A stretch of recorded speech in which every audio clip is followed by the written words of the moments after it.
Hello, I'm Shane M. Nygaard, and welcome to the eighth house, Shades of Inheritance, Reflections on Mid-Afternoon Shadows.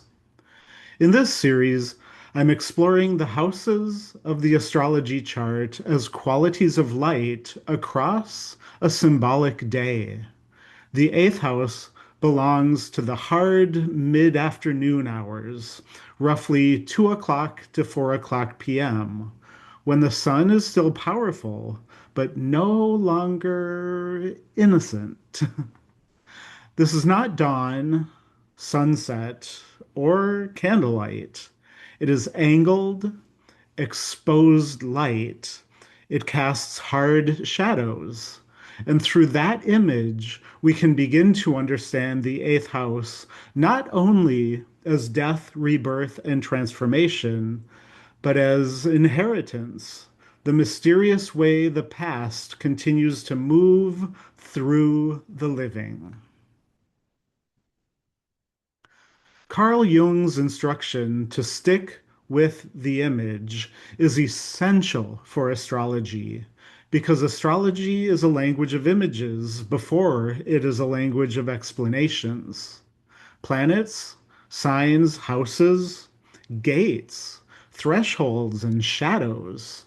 These are not merely technical terms, they are psychic images. Jung also said image is psyche, and psyche means soul. So to stay with the image, to stick with the image, is to enter the soul's way of seeing. And for the eighth house, the image is hard afternoon light, the object, the shadow it casts, and the hidden depth the shadow reveals. Before we define the eighth house too quickly, we we first let that image work on us. The eighth house carries many traditional meanings. As we've mentioned, death, rebirth, and transformation. It's other people's resources and debts. It's inheritances, legacies, and those exchanges that bind our lives to others.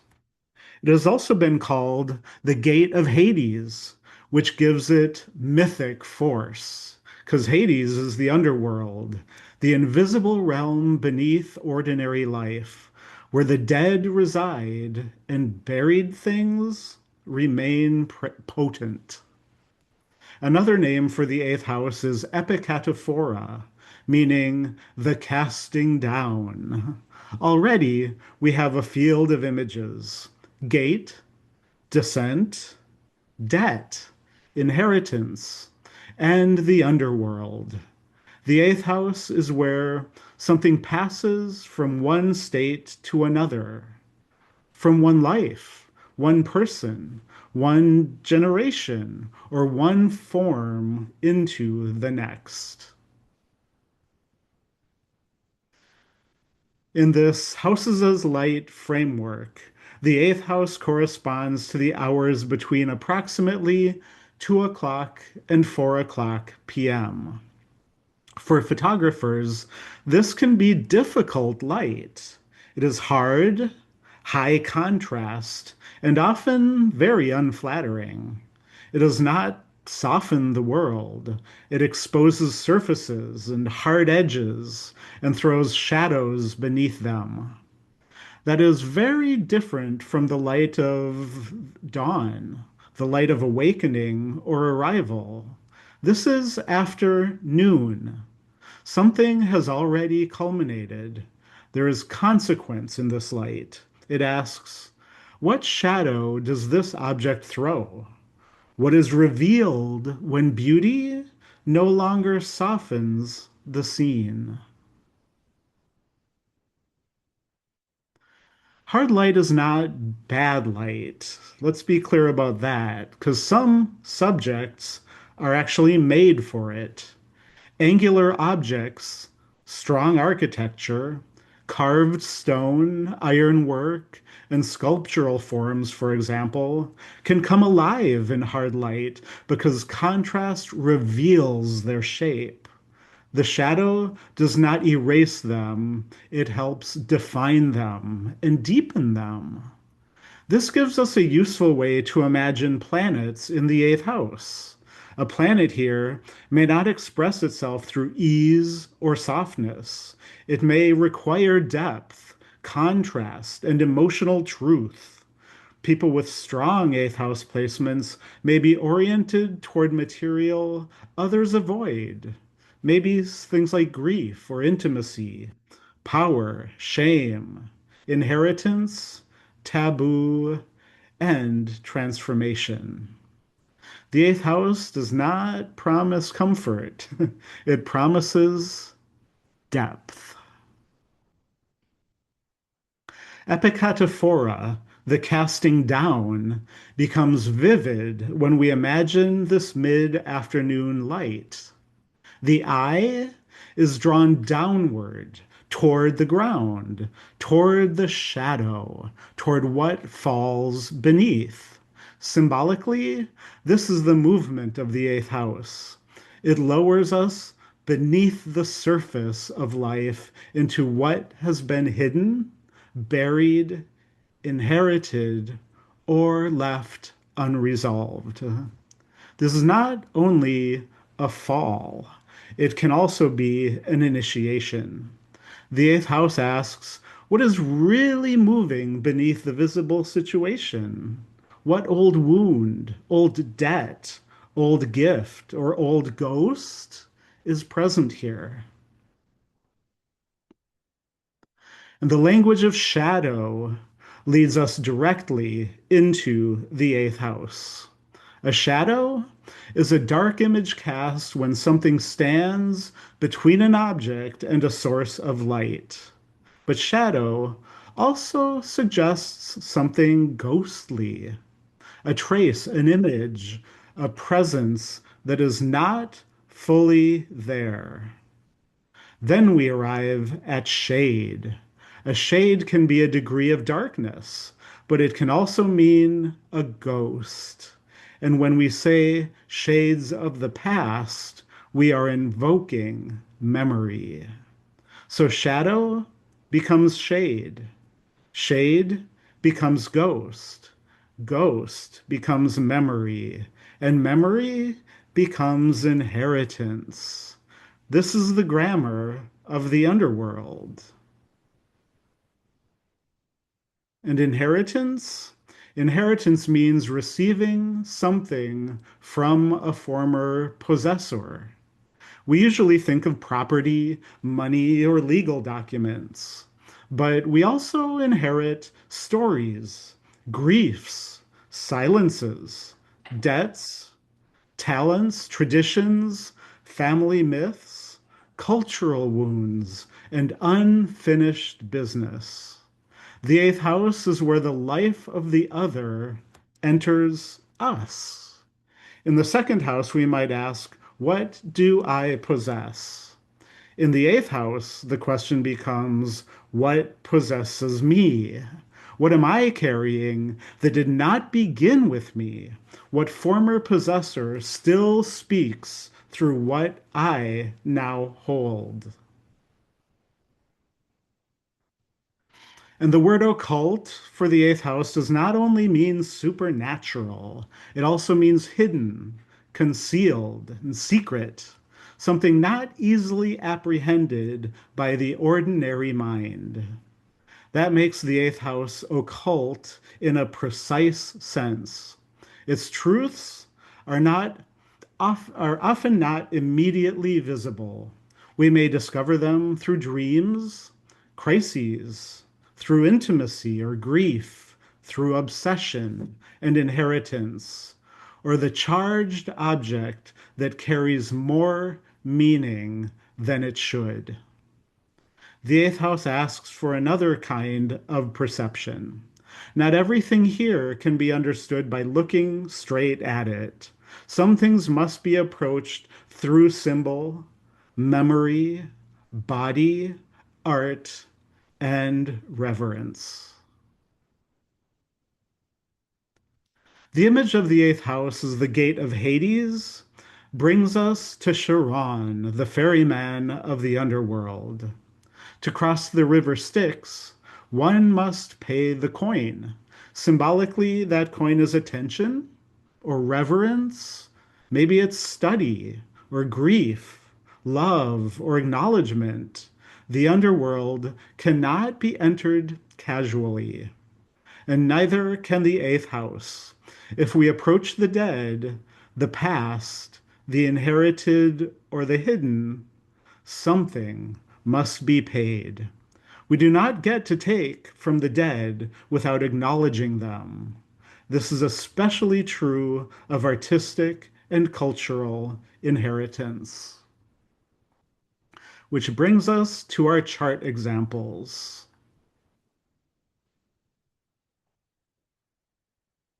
Our first chart here is Terence McNally, one of the great American playwrights of the late 20th and early 21st centuries. His work returns again and again to intimacy, loneliness, sexuality, mortality, shame, love, and the difficulty of truly meeting another person. He was also a major figure in bringing gay lives and gay relationships to the American stage with seriousness, humor, complexity, and humanity. McNally had Saturn in Aries in the eighth house. Aries initiates. Saturn gives structure and gravity, gravitas. In the eighth house, this suggests someone able to give form to difficult material. We see this in Frankie and Johnny in the Clair de Lune, where sex becomes a doorway into vulnerability. In Kiss of the Spider Woman, where prison, fantasy, eroticism, and death converge. In Love, Velour, Compassion, with its themes of friendship, illness, desire, and mortality. And in Masterclass, where artistic inheritance becomes the central drama. McNally's Saturn in the eighth does not avoid the hard light. It stages it.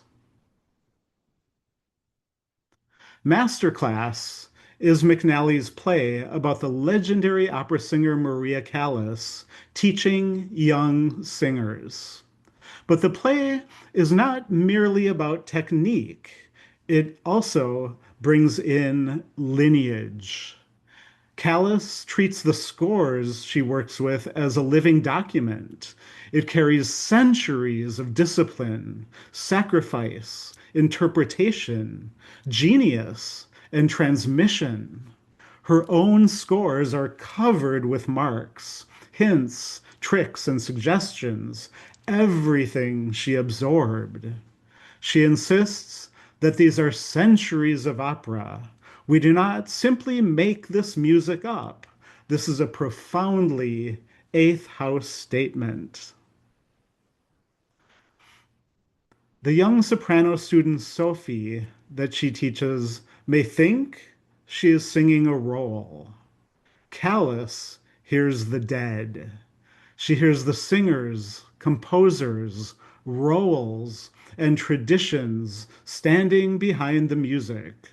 The question is not simply, can you sing this? It is, do you know what you are carrying through you by singing this? This is the eighth house. Not self-expression in isolation, but self-expression as the visible continuation of an invisible line. When teaching Sophie, Callas speaks of Giuditta Pasta, the 19th century soprano who created roles in Bellini's operas, including Amina in La Sonnambula and Norma in Norma. Callis wants the young singer to understand that when she sings this music, she is not alone. She wants to hear Callis, Milanov, Poncel, Lehman, Pasta, and then Sophie herself. The eighth house carries such lines, such lineage through, thus transforming the ghosts and, in the process, Sophie, her voice carrying the depth of great lineage. The eighth house is not only our death and rebirth, it is the rebirth of others through us. Callus describes feeling Medea, Electra, Clytemnestra, and Euripides on, and the stones of Epidaurus beneath the floorboards when she performed at La Scala. The modern opera house becomes an ancient theater. The living singer becomes a vessel through which the dead return transformed. I just think this is an extraordinary interpretation of the eighth house. And for Terrence McNally to create this with Saturn in the eighth house, it truly was a masterclass when he wrote Masterclass. Next up is Charles Baudelaire. Baudelaire was a 19th century French poet, critic, and translator, best known for Les Fleurs du Mal, or The Flowers of Evil. Even the title sounds eighth house. Beauty and corruption, blossom and decay. Baudelaire had the Sun and Saturn in the eighth house. His poetry looks directly at the shadows of modern life. He lived during a period when Romanticism was giving way to industrial modernity. So here we have transformation, what was dying and what was being reborn in the transition from Romanticism to industrialization. We have urban expansion, crowds, smoke, steel factories, commodities, alienation, and the strange glamour of the modern city. He did not simply write pretty poems. He wrote from the threshold where beauty itself was changing shape. He saw the flower growing from the wound. Where others might see only Paris, Baudelaire saw a psychic underworld, desire, boredom, decay, intoxication, spirituality, artificiality, and terrible beauty. This is eighth house perception, to see transformation while others are still merely living through it. So now we return the eighth house to ourselves. What do you inherit? What shade do you carry? What story, wound, talent, debt, silence, art, grief, or beauty has come into your life from another source? Inheritance is not passive. We do not simply receive. We metabolize, we transform. We may turn grief into meaning, silence into speech, tradition into art, memory into ritual, and shadow into wisdom. The eighth house is not only death, it is transmission, the mystery by which something that has passed away continues to move through life. Thank you for watching The Eighth House, Shades of Inheritance. May what you inherit become wisdom, and may the shadows of the past find new life through you.